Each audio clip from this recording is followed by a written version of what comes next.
सज्जन श्रोते, चिंतक, वाचक, पाठक, साधक हो. काल आपण सगळीकडे स्वरूप कसं असतं, म्हणजे सर्वत्र ब्रह्म किंवा सर्वत्र आत्मतत्व कसं असतं हे पाहिलं.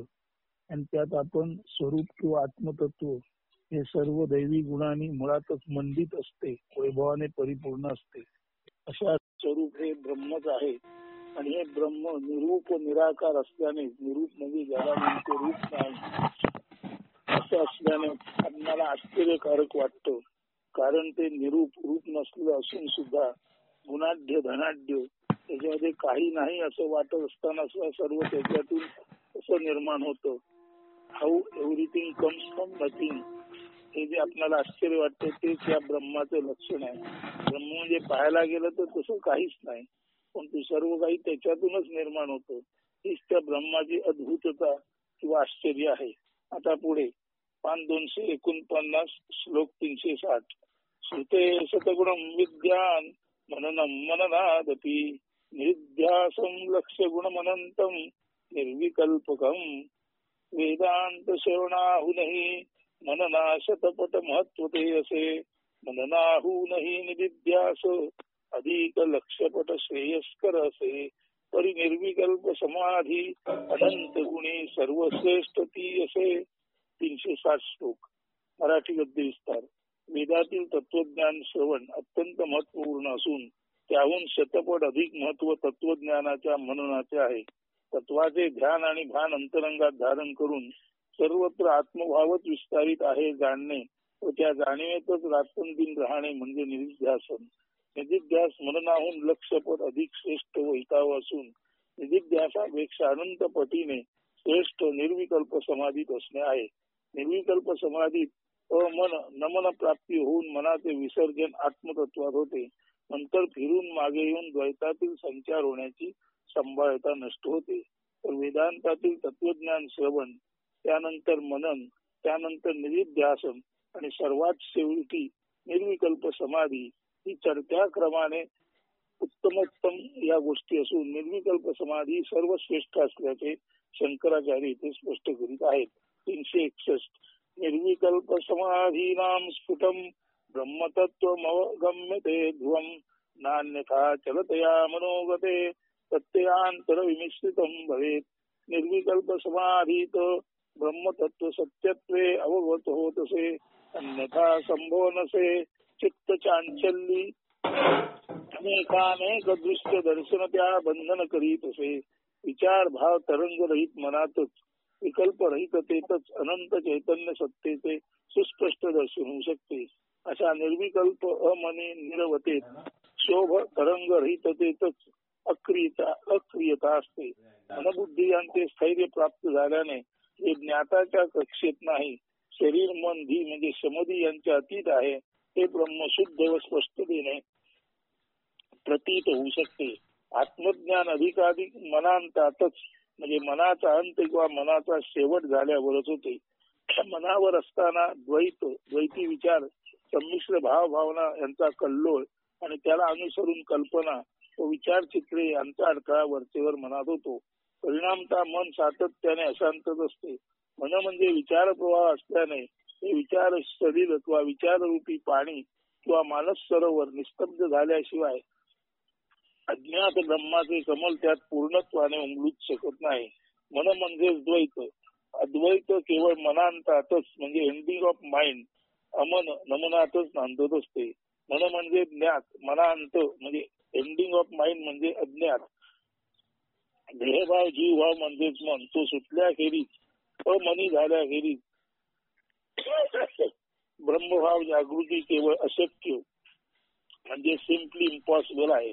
मनात जास्तीत जास्त सगुण ब्रह्माचा उलगडा होऊ शकेल. निर्गुण परब्रह्म, उपाधी रहित अचल अढळ परब्रह्म केवळ आणि केवळ अमनातच उदित होते. भक्ती, ज्ञान, कर्म, योग यापैकी कोणत्याही मार्गाने का होईना पण मन निश्चलते खेरीज ब्रह्मप्राप्ती नाहीच नाही. भक्ती मार्ग असो, ज्ञान मार्ग असो, कर्म मार्ग असो किंवा योग मार्ग असो, यापैकी कोणत्याही मार्गाने का होईना मन निश्चल झाल्याशिवाय ब्रह्मप्राप्ती शक्य होत नाही. 362. आता समाधस्तो यतेंद्रियः सदा निरंतरं शांत मना प्रतीची विध्वंसयध्वांत मनाद्य विद्या कृतम सदेकत्व विलोकनेन. म्हणून इंद्रिय हालचाल स्तब्ध करुणी शांत मने नित्य ब्रह्मस्थित होई तू. सत्यरूप तदाकार होऊन अनाद्य विद्या अंधकार समूळ नाश साधितू. म्हणून इंद्रियांना स्तब्ध करून आणि भावना व विचाररहित होऊन समाधी मग्न होऊन अत्यंत शांतावस्थेत अमन होऊन पूर्ण शांत अचल अढळ ब्रह्मावस्थेत तू स्वतःला स्थापित कर आणि त्या योगेच्या अनंत ब्रह्माशी तदाकार सद्रूप होऊन अनादि अविद्येचा द्वैती माया गोंधळ समूळ नाश कर. यालाच निर्विकल्प समाधी साधने म्हणतात. मन नियंत्रित झाल्यावर विषयेंद्रिय ही वासनामुक्त होतात आणि मन शांत होऊन प्रसन्न होते. मनाला दोन तऱ्हेच्या विक्षेपांमुळे त्रास होत असतो. एक विषयनिष्ठ व दोन आत्मनिष्ठ. विषयनिष्ठ म्हणजे दृश्याशी संबंधित ज्ञानेंद्रियांच्या नियंत्रणामुळे श्रवण रूप गंध स्पर्श तव आदींशी संबंधित ज्ञान वासना संपतात. म्हणजे असे की त्या पंच जाणीवा पंचज्ञानेंद्रियांशी संबंधित असल्याने त्यांचे विषय जे ओढ वासना इच्छा निर्माण करतात ती सारी विषयेंद्रिय शमनाने नष्ट होतात. बुद्धीतील वासनांमुळे जे विक्षेप निर्माण होतात त्यांना आत्मनिष्ठ विक्षेप म्हणतात. बुद्धी स्थिर व शांत होऊन जेव्हा तिला आपल्या मूळ चैतन्य रूपाशी समत्वात अधीन होऊन एकत्व साधण्याचे वळण प्रशिक्षण प्राप्त होते तेव्हा बुद्धीत सुप्त रूपे दडून राहिलेल्या विषय वासना नष्ट होतात. सारांश विषयनिष्ठ म्हणजे ज्ञानेंद्रिय विषय आणि आत्मनिष्ठ म्हणजे बुद्धीतील सुप्त भौतिक इच्छा असे दोन्ही विक्षेप इंद्रिय बुद्धी यांच्या बहिर्मुखी हालचालीतून तेव्हा नष्ट होतात जेव्हा इंद्रिय व मन यांची हालचाल अजिबात थांबते. ते स्थाणू परमतत्व तेव्हा आकलन होते जेव्हा साधक स्वतः स्थाणू होतो. निशब्द निरव शांतीच्या दालनात शांत प्रशांत मन प्रवेशते आणि ते जेव्हा अमन होते तेव्हा शांतीतील गतिशील निशब्दता म्हणजे डायनॅमिक सायलेन्स अनुभवता येतो. आपल्या परमशांत दिव्य स्वरूपाची जाण म्हणजे स्थाणू विषयक आपल्या परमशांत दिव्य स्वरूपाची जाण येते. स्थाणू विषयक अज्ञान सत्यविषयक अज्ञान स्थाणूच्या म्हणजे अचल अढळ परमशांत तत्वाच्या ज्ञानाने नष्ट होऊ शकते. ब्रह्म हे स्थाणू आहे म्हणजे अत्यंत स्थिर आहे. अशा या स्थाणू ब्रह्माविषयीचे अज्ञान म्हणजे सत्य जे आहे त्याच्याबद्दलचं अज्ञान स्थाणूच्या म्हणजे अचल अढळ परमशांत तत्वाच्या ज्ञानानेच नष्ट होऊ शकते. म्हणून मन आणि ज्ञानेंद्रियांचे संयमन व शांती महत्वाची आहे. म्हणून मन आणि ज्ञानेंद्रिय जर स्थाणू झाली तर स्वाभाविक मनस्थाणू झालं, बुद्धी स्थाणू झाली आणि मनबुद्धी आणि चित्त ही स्थाणू झालं आणि अहंकार नाहीसा झाला. अशा पद्धतीने मन अशा तऱ्हेने हे जे मन चतुष्टय आहे मनबुद्धी चित्त अहंकार हे जेव्हा अत्यंत स्थिर ध्रुव स्थाणू होतात तेव्हाच स्थाणू ब्रह्माचे आकलन मनाला होऊ शकते. म्हणूनच यासाठी ज्ञानेंद्रियांचे संयमन व शांती महत्वाची आहे. 363 योगस्य प्रथमं द्वारं वांग निरोधो परिग्रह निराशाच निरीहाच नित्यमेकांतशीलता वाचा निरोध अस्वीकार योग साधना प्रथम प्रवेश द्वार असे आशा चिंतन त्याग सदैव एकांतवास उत्तम तो असे. निर्विकल्प समाधीत आपल्या नित्य अविकारी अद्वय चैतन्य रूपाशी तादात्म्य साधणे म्हणजेच योगारूढ असणे. निर्विकल्प समाधीत आपल्या मूळ नित्य अविकारी अद्वय चैतन्य रूपाशी तादात्म्य साधणे म्हणजेच योगारूढ असणे. आपल्या सद्रूपाशी म्हणजे आपल्या सत्य रूपाशी सद्रूप म्हणजे एकरूप असणे म्हणजेच योगी किंवा अद्वैती असणे होय. योग म्हणजे सायुज्यता जीव शिव अभेदाने परमेश्वर रूपे अवतरणे.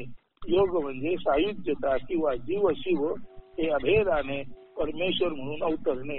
यासाठी मागच्या श्लोकात ज्ञानेंद्रियांचे संयमन आणि सैराट मनाला परमशांतीत सिद्ध करून त्याची विराटाशी भेट कशी घडवावी ते सांगितले. या श्लोकात योग हे एक राजगृह असून त्यात प्रवेश करणाऱ्याने वाणी निरोध वाचा संयमन म्हणजेच मौनात राहणे अत्यंत महत्वाचे असल्याचे सांगितले आहे. नव्हे हे योग दरबारात प्रवेश करताना ओलांडायचे प्रवेशद्वारच आहे. येथे वांग निरोध याचा केवळ बोलणे वर्ज्य करणे इतकाच अर्थ द्यायचा नसून सर्व कर्मेंद्रियांना स्तब्ध करणे असा त्याचा वास्तव गुण आहे. त्यानंतर अपरिग्रहाचे महत्व प्रतिपादिले आहे. बाह्य जगातील विषय वस्तूंचे संपादन करून एखाद्याला सुख मिळेल ही कल्पनाच चुकीची आहे. वस्तू आणि प्राणी मात्र त्यांच्या आपल्या भोवती असण्यात धोका काहीच नसतो. मात्र आपण त्यात मनाने गुंतणे, स्वामित्वाच्या भावनेने अडकणे अयोग्य आहे. म्हणून सर्व वस्तूविषय अपरिग्रह उचित ठरतो. म्हणून सर्व वस्तूविषयांना टाळणे, त्यागणे हे उचित ठरते.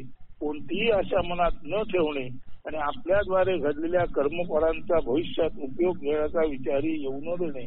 कोणतीही आशा मनात न ठेवणे म्हणजे आशेचा त्याग आणि आपल्याद्वारे घडलेल्या कर्मफळांचा भविष्यात उपभोग घेण्याचा विचारही येऊ न देणे म्हणजे एकतर आशेचा त्याग केला पाहिजे आणि त्यानंतर आपल्याद्वारे जी काही कर्म घडली त्याची जी मिळणारी फळं आहेत त्याचा भविष्यात आपल्याला काहीतरी उपयोग होईल असा विचारही टाकला पाहिजे. म्हणून आशाही टाकली पाहिजे आणि आशेचं चिंतनही टाकले पाहिजे. यालाच म्हणायचे आशा त्याग आणि आशा चिंतन त्याग. यानंतर साधकाने एकांत वासात असले पाहिजे. यानंतर साधकाने एकांत वासात असले पाहिजे. एकांत म्हणजे सर्वांपासून दूर, निर्जन, आडवळणाच्या वनप्रदेशात असा ढोबळ अर्थ आहे. मात्र तो स्थूलार्थ आहे. त्याचा सूक्ष्मार्थ असा की वैविध्य भेद यांचा त्याग साधून मनात केवळ एकमेव अनादि अनंत एकात्म दिव्य चैतन्य सत्तेचाच म्हणजे दिव्य स्वरूपाचाच अखंड बोध व आनंद घेत राहणे. हा आनंद स्वच्या निर्गुण निराकार सच्चिदानंदाचा असतो. म्हणून समाधी प्राप्तीसाठी प्रतिदिनी निदान अर्धा तास तरी कोणतीही शारीरिक मानसिक हालचाल न करता साधकाने निष्कर्मात राहावे. प्रथमे साधण्यास कठीण वाटेल म्हणून केवळ आत व बाहेर पडणाऱ्या श्वासावर पूरक रेचक लक्ष केंद्रित करावे. अभ्यासाने अशा सहेतुक केंद्रीकरणाची पुढे पुढे गरज राहत नाही आणि निर्हेतुक शरीर मन स्तब्धता व शांतीला कुठेही पुढे जाऊन आपल्या गतिशील निःशब्दतेचा सहज चिर आनंद अखंडतेने उपभोगला जातो.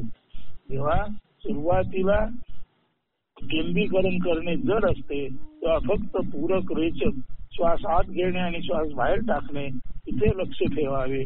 त्या निमित्ताने फक्त श्वासावर लक्ष केंद्रित होते आणि उरलेल्या सर्व शारीरिक मानसिक हालचाली थांबतात. एकदा का हे साधले की श्वासावर सुद्धा मुद्दाम लक्ष देण्याची गरज पडत नाही. आता श्वास त्याच्या गतीने चालू राहतो. मात्र शारीरिक आणि मानसिक हालचाली पूर्णपणे बंद होतात आणि अशा वेळेला आत्म्याची जी गतिशील निःशब्दता आहे म्हणजे आत्मा निःशब्द आहेच, ती परमशांती आहेच, पण ती परमशांती गतिशील आहे. याचा अर्थ असा ती परमशांती आहे झाल्यानंतर ती निःशब्दता आहे आणि ती निःशब्दता आणि परमशांती जसं वातावरणात एखादा वायू पसरत जावा तशी ती परमशांती आणि ती निःशब्दता ते मौन सर्व व्याप्त होत जाते. म्हणजे ती शांती आहे, ते मौन आहे, ती परमशांती आहे. परंतु एकदा का ती समजली की ती सर्वत्र सर्व व्यापून विश्वंभर आहे हे कळते. यालाच म्हणायचे गतिशील निःशब्दता. म्हणून एकदा का आपणाला परमशांती प्राप्त झाली की ती परमशांती सर्व सभोवताल भरून टाकते हे लक्षात येतं.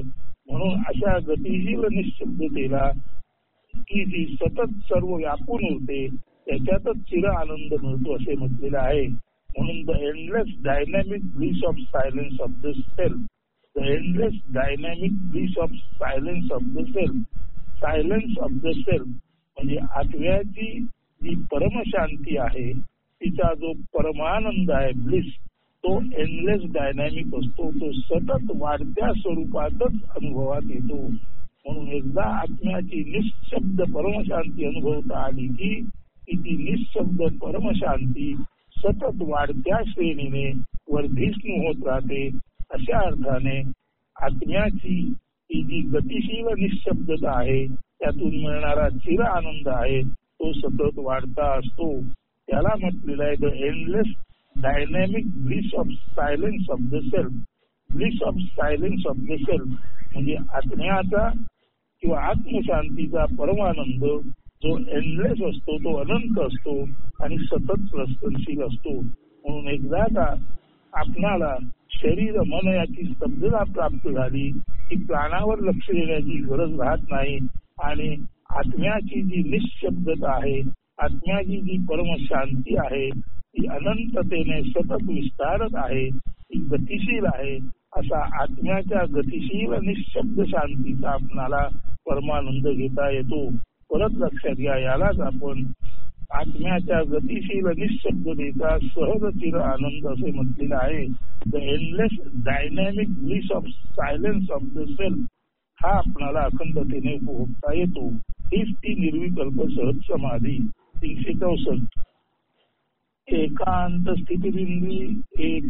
स्थिती इंद्रियो परमणे हेतुल दमश्चेतसा संरोधे कर्णम समेन विलयम यायादहं वासना तेनानंद रसानुभूती रचला ब्राह्मी सदा योगिन तस्मात् चित्त निरोध एव सततम कार्य प्रयत्नान् मुने. 364 इंद्रिय उपशम एकांती होता चित्त संयमन साधकसे चित्त संयम निहम भाव विलय होता वासना निवृत्ती अखंड ब्रह्मानंद रसानुभूती देतसे. म्हणून चित्त निरोध अभ्यास हेची यती मुनी संन्यासासी कर्तव्यसे. केवळ आपल्या अनंत चिद्रूपाचे चिंतन एकांतात केले असता ज्ञानेंद्रिय कर्मेंद्रिय आपोआप शांत स्थिर होतात. त्यांच्या स्थगितीने चित्ताचे नियंत्रण साधले जाते. चित्त निरोधाने मी माझे हा अहंभाव किंवा जीव हा विलास जातो. शमधी म्हणजे शरीर मन आणि बुद्धी यांचा लय होऊन दृश्य भावना आणि विचार यामधून सुटका होते. स्थूल व सूक्ष्म देहाचा विसर पडतो. पंचकोश विस्मरण होते. पर्यायाने सर्व वासना इच्छा आशा अपेक्षा प्रथम स्थगित होतात आणि अखंड ध्यान समाधीने नष्टही होतात. वासना निवृत्ती अखंड ब्रह्मानंद रस टाकण्याची अनुभूती साधकाला देते. एकदा का वासनाची पूर्ण निवृत्ती साधली की अखंड ब्रह्मानंदाचा रस टाकण्याची अपरोक्ष अनुभूती साधकाला प्राप्त होते. म्हणून साधक यती मुनी संन्यासी यांचे केवळ चित्त निरोध हे एकच एक कर्तव्य उरते, जे त्यांनी सतत प्रयत्नपूर्वक आचरणे महत्वाचे ठरते. पुढे पुढे हे कर्तव्य आचरण स्वयंस्फूर्तीने अंगी राहते, त्याचे सहज सातत्य निर्माण होते. 365 वाचम नियच्छात्मनितम नियच्छ बुद्धौ धियम यच्छ बुद्धी साक्षिणे पंचापि पूर्णात्मनि निर्विकल्पे विलाप्य शांतिं परमां भजस्व. वाणी चालय मनात साधी मन बुद्धीत विसर्जित करी बुद्धी साक्षी जाणीव तत्वी विसर्जून त्या सर्व आत्मतत्वी लय साधिने शांती प्राप्त करी. वाणी मनामध्ये मन बुद्धीचा जो साक्षी अहम किंवा जाणीव तत्व त्यामध्ये आणि अहम किंवा आश्रयपणाचा हुंकार त्या सर्व व्याप्त निर्गुण निराकार चैतन्यात म्हणजेच आत्मतत्वात विलीन करून अखंड पराशांतीचा रसानुभव साधकाने घेत राहावे. प्रथम वाणी मनात विसर्जित करावी, मन बुद्धीत विसर्जित करावे. बुद्धीचा जो साक्षी जे केंद्र अहम किंवा जाणीव तत्व त्यामध्ये विसर्जित करावी आणि शेवटी ते जाणीव तत्व आणि अहम तो आश्रयपणाचा हुंकार त्या सर्व व्याप्त निर्गुण निराकार चैतन्यात म्हणजे आत्मतत्वात विलीन करून साधकाने अखंड पराशांतीचा रसानुभव घेत राहावे. ही शांती ज्ञाताच्या पलीकडची असते, म्हणूनच ती अज्ञाताची असते. द्वैतातील शांती तात्पुरती असते किंवा द्वैतातील शांती म्हणजे अशांतीची तात्पुरती स्थगिती असेच तिचे स्वरूप असते. द्वैती हालचाली बरोबर ती पुन्हा अशांती म्हणून जाणवते. मात्र ज्ञाता पलीकडे कधीही तीच ती पराशांती म्हणजे परमशांती असते. त्यातील रहस्य असे की द्वैत म्हणजे हालचाल, त्यामुळे हालचाल थांबली की शांती व सुरू झाली की अशांती असा बदलातील अनुभव तेथे येतो. त्याउलट अद्वैत म्हणजे केंद्र रहित शुद्ध असणे, पण तेथे मीच नसल्याने अशांती असू शकत नाही. म्हणून हे जाणून घ्यावे की मी म्हणजेच मन, म्हणजेच द्वैत, म्हणजेच ज्ञात आणि म्हणजेच अशांती. म्हणून मी मन द्वैत ज्ञात अशांती हे सर्व शब्द एकाच अर्थाने अशांती किंवा द्वैत सुचवतात. हे सारे एकच आहे. मात्र द्वैत म्हणजे केंद्ररहितता किंवा मनरहितता किंवा द्वैतरहितता किंवा अज्ञात. म्हणून मी म्हणजे मन म्हणजे द्वैत म्हणजे ज्ञात आणि अशांती.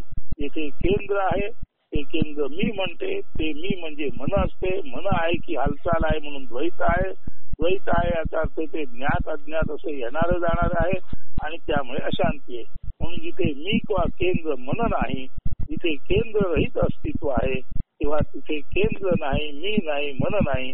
याचा अर्थ तेथे पूर्णपणे निर्गुण निराकार अद्वैत ब्रह्म आहे. म्हणून अद्वैत म्हणजे केंद्र रहितता किंवा मनरहितता किंवा द्वैत रहितता किंवा ज्ञात. म्हणून तेथे कायमचीच पराशांती असते. तिची अखंड अनुभूती हेच साधकाचे श्रेयस व प्रेयसी असते. म्हणजे ब्रह्म जे केंद्र रहित अस्तित्व आहे त्याची अखंड अनुभूती हेच साधकाच्या दृष्टीने श्रेयस्करी आहे आणि हेच त्याच्या दृष्टीने प्रियही असू शकते. 366 देह प्राणेंद्रिय मनोबुद्ध्यादी रूपाधिभी देह प्राणेंद्रिय मनोबुद्ध्यादी रूपाधिभी स्थैर्यैर्वृत्ते समायोग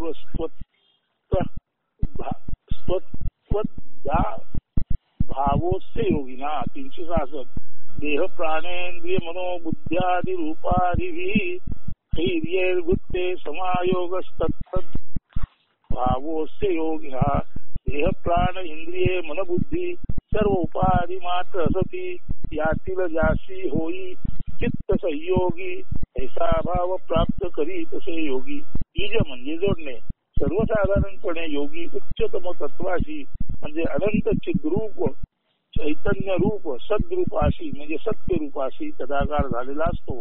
परंतु आचार्य हे सांगू पाहत आहेत की देह प्राण इंद्रिय मनबुद्धी या साऱ्या वास्तवात उपाधीच आहेत.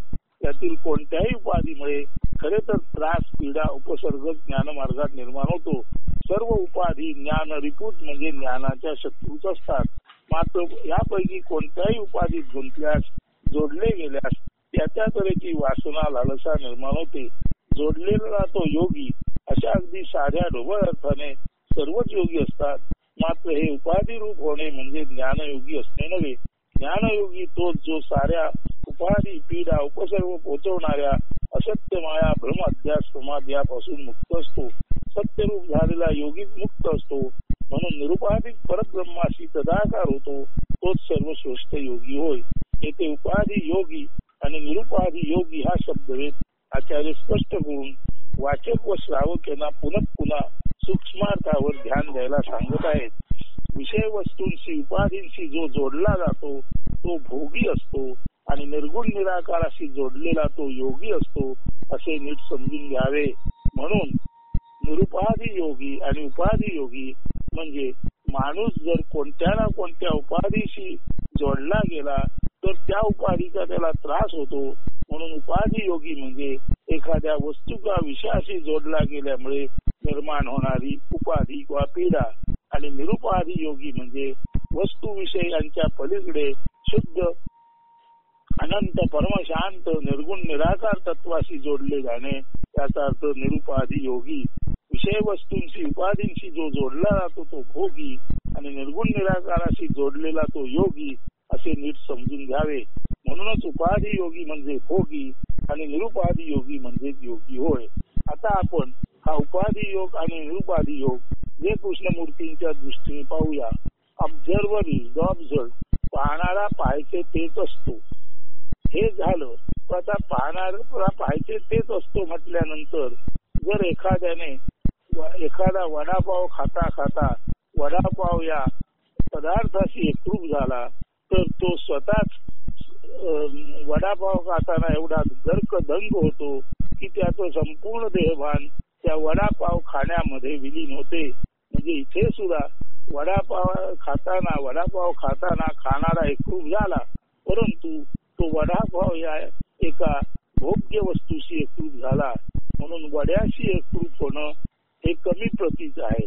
त्यानंतर वाहता ओढा जो निर्झर असतो त्याच्याशी एकरूप होणं हे वड्याशी एकरूप होण्यापेक्षा ओढ्याशी एकरूप होणं हे अधिक वरच आहे, पण तू ओढा हे सुद्धा शेवटी एक दृश्य आहे. त्यानंतर नदीशी एकरूप होणं हे ओढ्याशी एकरूप होण्यापेक्षा अधिक योग्य आहे, पण तू नदी सुद्धा दृश्य आहे. त्यानंतर सागराशी एकरूप होणं, त्यानंतर आकाशाशी एकरूप होणं, या चढत्या क्रमाने वडा ओढा झाल्यानंतर नदी, सागर, आकाश हे चढत्या चढत्या चढत्या क्रमाने आपण एकरूप होतो. पण तू शेवटी ही सर्व दृश्य आहेत, मग तो बटाटे वडा असो, ओढा असो, नदी असो, सागर असो, आकाश असो, ही सर्व दृश्यात्मक एकरूपता आहे. ही ऑब्झर्वर इज द ऑब्झर्ड अशा अर्थी वड्याशी समाधी आहे, ओढ्याशी आहे, नदीशी आहे, सागराशी आहे, आकाशाशी आहे, पण तू शेवटी ती कुठल्या ना कुठल्या दृश्याशी समाधी आहे. म्हणून ही समाधी किंवा ही एकतानता हे योगी पण म्हणजे कसं आहे, हे उपाधी योगी आहे. म्हणजे वस्तू किंवा विषयाशी जो सायुज्यता पावला तो त्या त्या वस्तू आणि उपाधीशी सायुज्यता पावल्यामुळे त्या त्या वस्तू आणि उपाधीची पीडा किंवा उपसर्ग त्याला त्रास देतो. परंतु जो केवळ आणि केवळ परमशांत असलेपणाशी, शुद्ध असलेपणाशी, केंद्ररहित अस्तित्वाशी जो एकरूप झाला तोच खऱ्या अर्थाने पूर्णाशी पूर्ण होऊन पूर्णत्व पावला, त्यालाच निरुपाधिक योगी म्हणायचं. म्हणून ऑब्झर्वर इज द ऑब्झर्व्ड हे जरी कृष्णमूर्ती म्हणत असले तरी observer is the observed and it depends on the capacity of the observer. म्हणजे पाहणाऱ्याच्या क्षमतेवर ते अवलंबून असते. पाहण्याची क्षमता वडा, ओढा, नदी, सागर, आकाश अशी असेल तर चढत्या क्रमाने ती जरूर समाधी आहे, पण ती शेवटी ती वस्तू किंवा विषय यांच्याशी साधलेली समाधी आहे. अशा अर्थाने ऑब्झर्वर इज द ऑब्झर्व्ड असणं म्हणजे कुठल्या ना कुठल्या अपूर्णतेशी संलग्न असणं. म्हणून ते योगी पण खरं नाही, ते योगी पण कसं आहे, ते योगी पण उपाधी योगी पण आहे, म्हणजे कुठल्या तरी पिढेशी एकरूप होणं आहे. आणि निरुपाधी योगी पण म्हणजे निरुपाधी योगी पण म्हणजे जिथे काहीच नाही अशा शुद्ध नथिंगनेसची, निर्गुण निराकार केवळ असणेपणाशी जो योग पावतो तोच खरा शुद्ध निर्गुण निराकार किंवा पूर्णत्वाशी, की ज्या पूर्णत्वामध्ये काय आहे काय नाही याची चर्चा संभवत नाही. पूर्णामध्ये पूर्ण सोडून काही नसतं, ब्रह्मामध्ये ब्रह्म सोडून काही नसतं. अशा पूर्णाशी, अशा ब्रह्माशी जो संयोग पावतो तोच खऱ्या अर्थाने कृष्णमूर्तींच्या भाषेत ऑब्झर्वर इज द ऑब्झर्व्ड, तोच खऱ्या अर्थाने निरुपाधी योगी म्हणजे उपाधी रहित शून्यत्वाशी एकरूप झालेला, ब्रह्माशी एकरूप झालेला तोच तो योगी जे कृष्णमूर्ती सांगतात. त्याचाच उल्लेख येते. शंकराचार्य निरुपाधी योगी म्हणजे पूर्णाशी पूर्णत्वाने पूर्ण झालेला असा करतात. आणि हेच योगी पण आणि हेच एकत्व खऱ्या अर्थाने कृष्णमूर्ती आणि सर्व तत्वज्ञानी माणसाला अभिप्रेत आहे. त्याच्या खालची एकरूपता, त्याचा खालचा योग, त्याच्या खालचं ऑब्झर्व्ड हे वस्तू विषयाशी तादात्म्य पावणं असल्यामुळे त्याचा मानवाला काही उपयोग नाही. त्याच्यातून मानवाला पीडाच निर्माण होते. उदाहरणार्थ एखादा बाई पाहून त्या बाईच्या दिशेने वेढा झाला तर बाईल वैडे पण जसं त्याचा नाश करतो तसंच वस्तू आणि विषयांशी एकरूपत्व म्हणजे जीवनाची नासाडी आहे. आणि शुद्ध असणेपणाशी एकत्व म्हणजे खऱ्या अर्थाने ते ब्रह्मरूपत्व आहे. आणि तेच ते होलिस्टिकली पूर्ण असणं जे कृष्णमूर्ती म्हणतात तेच आहे. आणि तेच ते निरुपाधिक योगी म्हणजे शुद्ध ब्रह्माशी ब्रह्मरूप होऊन राहणं जे शंकराचार्य म्हणतात ते आहे. म्हणून निरुपाधिक योगी आणि होलिस्टिकली ऑब्झर्वर इज द ऑब्झर्व्ड समजून घेणे हे तत्वता खऱ्या अर्थाने पूर्णाशी पूर्णत्वाने पूर्ण होणे अशा अर्थी महत्वाचं आहे. आणि तेच आपणाला साधावयाचे आहे. 367 तन्निवृत्त्या म्हणे सम्यक सर्वो परमं सुखम समदृश्यते सदानंद रसानुभव विप्लवा सर्व उपाधी टाकुनी जो राही भावना उपशम सहज साधितो ऐसा चिंतनशील योगी जरी सदानंद रसमग्न सहज राहितो. 367 मराठी गद्य विस्तार. देह, प्राण, इंद्रिये, मनबुद्धी या साऱ्या उपाधींना टाकून यापैकी कोणाशीही तदाकार न होता जो राहतो त्याच्या सर्व भावना म्हणजे आशा किंवा वासना आपोआप शांत होतात. असा चिंतनशील योगी मग आपोआपच सहजासहजी ब्रह्मानंद रस चाखण्यात मग्न होऊन जातो. सर्व परमनम सुखम म्हणजे सदानंद सुखरस. सर्व परमनम सुखम या संस्कृत शब्दांचा अर्थ आहे सदानंद सुखरस. असा सुखाचा रस जो सदाधिक आनंद देत राहतो. आता पुढे का सर्वेषां दुःखात्मकानां अनात्मकानां उपरमां अभानं यत्र सुखे तत् सर्व परमनम सुखम. सर्वेषां दुःखात्मकानां अनात्मकानां उपरमां अभानं यत्र सुखे तत् सर्व परमनम सुखम.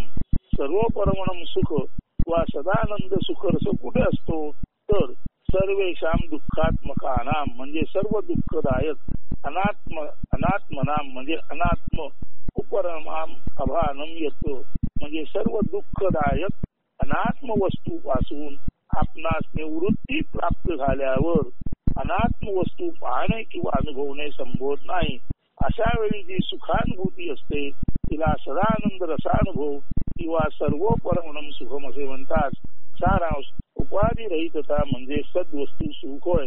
तर ब्रह्माचे किंवा सद्वस्तूचे सुख कधी मिळते तर जे दुःखदायक आहे, जे अनात्म आहे म्हणजे आत्म्यापासून भिन्न आहे अशा वस्तू पासून म्हणजे सर्व दुःखदायक आणि अनात्म वस्तू व विषयांपासून निवृत्ती प्राप्त झाल्यानंतर अनात्म वस्तू आणि दुःखदायक अनुभव हे संपतात आणि असे अनात्म वस्तू पाहणे आणि त्याबद्दलचे दुःखदायक अनुभव संभवणे हे सर्व संपले की अशा वेळी सर्व अनात्म, सर्व दुःखदायक, सर्व विषय, सर्व ज्याला आपण म्हणतो विषय आणि विषय रुची, सर्व इंद्रियांनी गम्य असलेले अनुभव हे सर्व अविनाशी आहेत.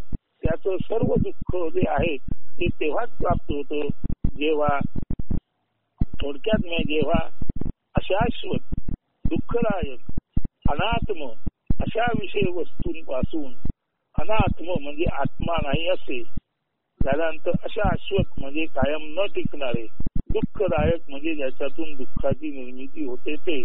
म्हणून अनात्म, अशाश्वत, दुःखदायक विषयांपासून जेव्हा पूर्णपणे निवृत्ती मिळते तेव्हा त्यापासून मिळणारे दुःख आपणाला अनुभवायची गरज पडत नाही. अशा अर्थी अनात्म, अशाश्वत आणि दुःखदायक उपाधींपासून दूर होऊन जेव्हा मन शाश्वत नथिंगनेस किंवा कैवल्यामध्ये केवळ असणेपणामध्ये स्थिर होते तेव्हा जे सुख मिळते त्याला सदानंद रसानुभव किंवा सर्व परमनम सुखम असे म्हणतात. सारांश उपाधी रहितता म्हणजे सद्वस्तू सुख होय. उपाधीपासून दूर गेल्यानंतर उपाधी रहित झालेले मन ज्याचा अनुभव घेते ते सद्वस्तूचा म्हणजे आत्म्याचा किंवा ब्रह्माचा किंवा दॅटचा अनुभव घेते आणि त्यालाच सद्वस्तू सुख म्हणजे सर्व परमनम सुखम वा सदानंद रस सुख असं म्हटलेले आहे. आता प्रकरण 60 वैराग्य निरूपण 368 श्लोक. अंतस्त्यागो बहिस्त्यागो विरक्तस्यैव युज्यते त्यजन्त्यन्तर्बहिस्संगम विरक्तस्तु मुमुक्षया. अंतस्त्यागो बहिस्त्यागो विरक्तस्यैव युज्यते त्यजन्त्यन्तर्बहिस्संगम विरक्तस्तु मुमुक्षया. अंतर्बाह्य त्याग पात्र विरक्त केवळ राही जो बाह्यांतर संघटाकी मोक्ष इच्छाधारी तो. 368. त्याग म्हणजे सोडून देणे. बाह्य वस्तू जगताचा त्याग म्हणजे बाह्य त्याग. तसेच त्याचा वैचारिक भावनिक लेशही उरू न देणे म्हणजे आंतरिक त्याग. असा अंतर्बाह्य त्याग केवळ विरक्तच साधू शकतो. इतकेच नव्हे तर बाह्य वस्तू जगत आणि मनांतर्गत त्या वस्तू जगताचे भावनिक वैचारिक प्रतिबिंब यांचा संघही जवळीक किंवा सान्निध्यही जो नाकारतो नव्हे, आत बाहेर असे ज्याच्यासाठी काही उरतच नाही, सर्वत्र एक भावे भगवंत किंवा चैतन्य सत्ताच ज्याला प्रतीत होते तोच अनासक्त योगाने वैराग्य. अनासक्त योगाने वैराग्य म्हणजे विशेष आसक्ती वा मोक्षेच्छा सिद्ध असतो. अनासक्त योगाने वैराग्य, म्हणजे आसक्ती नाहीच अशी जी स्थिती ती अनासक्ती. आणि अनासक्ती हीच ज्याला सर्वत्र आवश्यक वाटते असा अनासक्तीमध्ये रमणारा त्याला अनासक्त योगाने वैराग्य प्राप्त झालेला विरागी म्हणतात. म्हणजे आता अनासक्त योग म्हणजे काय, विशेष आसक्ती किंवा मोक्षेच्छा, म्हणजे केवळ मोक्ष, केवळ कम्प्लीट फ्रीडम हे ज्याला अभिप्रेत आहे त्यालाच अनासक्त योगी आणि अनासक्त योगाचे वैराग्य असे म्हणतात. वैराग्य शब्दाचे दोन व्युत्पत्ती अर्थ आहेत.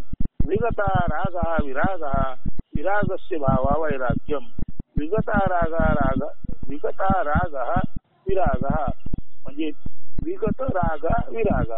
राग म्हणजे प्रीती, विरागा म्हणजे अप्रीती, विगता म्हणजे गेली. विगता रागा विरागा म्हणजे प्रीती अप्रीती नष्ट झालेला, आणि विरागस्य भावा वैराग्यम म्हणजे प्रीती अप्रीती यांचा अभाव असलेला. दोन, विशेषण रागा विरागा, विरागस्य भावा वैराग्यम. विशेष प्रकारची प्रीती अप्रीती असणारा असा एक असतो, आणि विशेष प्रीती अप्रीती भाव असलेला विशेष. पहिल्या ओळीत अंतर्बाह्य त्याग याचा अर्थ असा आहे की बाह्य वस्तूबद्दल वैषयिक अनासक्ती आणि मनपातळीवर कोणतीही कामना न उरणे. वैराग्य शब्दाचे दोन व्युत्पत्ती अर्थ आहेत. विगता रागा विरागा, विरागस्य भावा वैराग्यम म्हणजे विगता रागा विरागा म्हणजे प्रीती अप्रीती नष्ट झालेला, आणि विरागस्य भावा वैराग्य म्हणजे प्रीती आणि अप्रीती यांचा दोन्हीचा अभाव असलेला याला म्हणायचं विरागी. दुसरा, विशेषण रागा विरागा, विरागस्य भावा वैराग्यम. विशेष प्रकारची प्रीती अप्रीती असणारा. आता विशेष प्रकारची प्रीती अप्रीती असणारा म्हणजे कोणता? विशेष प्रीती कुठली? तर विशेष प्रीती म्हणजे आत्म्याची, आणि अप्रीती कोणती? अनात्मध्ये आहे त्याच्याबद्दल अप्रीती, असत्य आहे त्याच्याबद्दल अप्रीती, आणि सत्य आणि आत्माबद्दल प्रीती म्हणजे विशेषण रागा विरागा. विशेष प्रकारची प्रीती अप्रीती असणारा किंवा विशेष प्रीती अप्रीती भाव असणारा. आता विशेष प्रीती भाव म्हणजे आत्म्याची प्रीती, आणि विशेष अप्रीती भाव म्हणजे अनात्म किंवा संसारिक गोष्टी किंवा अशाश्वत गोष्टींची अप्रीती. तर पहिल्या ओळीत अंतर्बाह्य त्याग याचा अर्थ असा आहे की बाह्य वस्तुजगताबद्दल वैषयिक अनासक्ती आणि मनभाव पातळीवर कोणतीही कामना न उरणे. अंतर्बाह्य त्याग याचा अर्थ असा, बाह्य वस्तू जगताबद्दल वैषयिक अनासक्ती आणि मनाच्या पातळीवर सुद्धा कोणतीही कामना नसणे. दुसऱ्या ओळीचा अर्थ आहे बाह्य आणि अंतर दोन्ही संग टाकणे. याचा विशेषण रागा विरागा असा अर्थ घेताना मोक्षाची आंतरिक इच्छा असलेला म्हणजे विशेष प्रीती असलेला आणि त्याखेरीज बाह्य वस्तू जगताबद्दल विषय प्रेम नसलेला व त्यांचा आठव संग जवळीक नसलेला म्हणजे खास अप्रीती असलेला असा भाव घ्यावा. पहिल्या ओळीत वस्तू जगत व तज्जन्य विषय वासना त्यांचा शरीर व मन किंवा भाव पातळीवर अंतर्बाह्य पूर्ण त्याग प्रीती अप्रीती यांचा अभाव विगता रागा विरागा विरागस्य भाव वैराग्य असा अर्थ आहे. तर दुसऱ्या ओळीत मोक्षाची प्रीती आणि वस्तू जगत व तज्जन्य विषय वासना यांच्याविषयी शरीर व मनभाव पातळीवर अप्रीती विशेषणा रागा विरागा विरागस्य भावा वैराग्य असा अर्थ घ्यावा. विरक्ताला ते दोन्ही प्रकारचे अंतर्बाह्य त्याग व संग रहित शक्य होते किंवा असते. मोक्षेच्छेने प्रेरित असलेल्या विरक्ताचा जीवभाव त्याच्या आंतरिक विकसनाने चैतन्य तत्वापर्यंत उच्चतम होतो, तेव्हाच त्याचा जीवभाव नष्ट होतो. म्हणून जो मोक्षेच्छा प्रेरित आहे त्याचा जीवभाव सर्व बाह्य गोष्टीच्या विरक्तीमुळे त्याच्या आंतरिक म्हणजे हृदयांतर्गत होणाऱ्या विकासाच्या पद्धतीने किंवा विकसनाने मोक्षेच्छा ज्याला आहे त्याला बाह्य जगाची पूर्ण विरक्ती असते, अंतर्बाह्य विरक्ती असते आणि अंतर्भावनेने तो आपला मोक्षेच्छेला इतक्या तऱ्हेने प्रभावित करतो की मोक्षेच्छा एवढ्या तऱ्हेने तो विकसित करू शकतो की शुद्ध चैतन्य तत्वापर्यंत जाऊन तो चैतन्य तत्वच होतो आणि त्या उच्चतम भावामध्ये त्याचा जीवभाव नष्ट होतो. आता पुढे 369 बहिस्तु विषय संगम तथा नंतर हमादिवी विरक्तेव शक्नोती त्यक्तुम ब्रह्मणि निष्ठिता ब्रह्मनिष्ठ विरक्तासी बाह्य वस्तू आसक्ती कधी नसे तैसी अहम आसक्ती टाकूनी अंतर्बाह्य मुक्त तो असे. जो मोक्षेच्छू असतो तो स्वाभाविकच स्वतःला केवळ ब्रह्म चैतन्य रूपी अनुभवत असतो. तो ब्रह्मरूप ब्रह्मच असतो. त्यामुळे त्याला बाह्य वस्तू जगताबद्दल आसक्ती असूच शकत नाही. तसेच त्याचा अहमभावी जीवभावी नष्ट आलेला असतो. वेगळ्या अर्थाने बाह्यांतरे तो निरासक्तच असतो. नव्हे त्याला आत बाहेर असे काही जाणवतच नाही. तो केवळ चिद्रूप म्हणजे चैतन्य रूप, सद्रूप म्हणजे सत्यरूप, विश्वंभर चैतन्याचा साक्षी मात्र असतो. असे साक्षीत्वात असताना तो जाणीव नेणीच्या पार पलीकडे सहज केवळ असणेपणी कैवल्य असतो. 370 वैराग्य बोधव पुरुष पक्षीवत पक्ष विजाने विचक्षणत्वम विमुक्ती सौधाग्र तलाधिरोहणम ताभ्याम विना नान्यतरेण सिद्ध्यति. पक्षाच्या दोन पंखासम वैराग्य बोध पुरुष पंख जाणीतू दोन्ही जरी सक्षम नसती तरी मोक्ष महाल शिखरी आरोहण शक्य न जाणीतू. वस्तू जगत व तज्जन्य विषय वासना याविषयी प्रीतीचा संपूर्ण अभाव म्हणजे वस्तू जगत आणि तज्जन्य विषय वासना याविषयी प्रीती तरी वाटणे किंवा त्याचा तिटकारा करणे येणे. हे प्रीती म्हणजे वस्तू जगत आणि विषय वासना याबद्दलची वाटणारी प्रीती आणि तिटकारा या दोन्हीचा पूर्ण अभाव म्हणजे वैराग्य आणि सत्यासत्य विवेक सत असत याचा बोध हे जणू काही मोक्षेच ते. पक्षाच्या पंखावरने दोन पंखच आहेत. त्या दोन्ही पंखांचे सशक्त सक्षम असणे महत्वाचे आहे. त्यापैकी एकाच पंखाने किंवा एका पंखाच्या कमकुवत असण्याने मोक्षेच्छू पुरुषाला मोक्ष महालाच्या किंवा मोक्ष मंदिराच्या कळसावर जाऊन स्वार होणे शक्य नसते. नव्हे त्याचे अभावी मोक्ष ही केवळ कल्पनाच मनोवांछितच ठरते. ज्याला मोक्ष मंदिराच्या किंवा मोक्ष महालाच्या कळसावर गरुडासारखे आरूढ व्हायचे आहे त्याला दोन पंख म्हणजे दोन पक्ष असणे महत्वाचे आहे. एक तर वस्तू जगत आणि विषय वासना याबद्दल प्रीती आणि तिटकारा या दोन्हींचा अभाव म्हणजे वैराग्य हा त्याचा एक पंख असतो. आणि सत्य काय आणि असत्य काय याचं विवेकरूपी ज्ञान म्हणजे बोध हा त्याचा दुसरा पंख असतो. म्हणून वैराग्य आणि बोध या दोन पंखाने युक्त असलेला मुमुक्षूच एखाद्या गरुडाप्रमाणे मोक्ष महालाच्या किंवा मोक्ष मंदिराच्या कळसावर आरूढ होऊ शकतो. म्हणून सतत विवेक पाहिजे आणि वैराग्य पाहिजे. सदसत विवेक आणि वैराग्य या दोन पंखांनीच मोक्षेच्छू असलेला कोणीही गरुड मोक्ष मंदिराच्या कळसावर शिखरावर जाऊन अत्यंत परमानंदात विलसित होऊन कायमस्वरूपी तेथे राहू शकतो. पुढील निरूपण उद्या. अस्तु.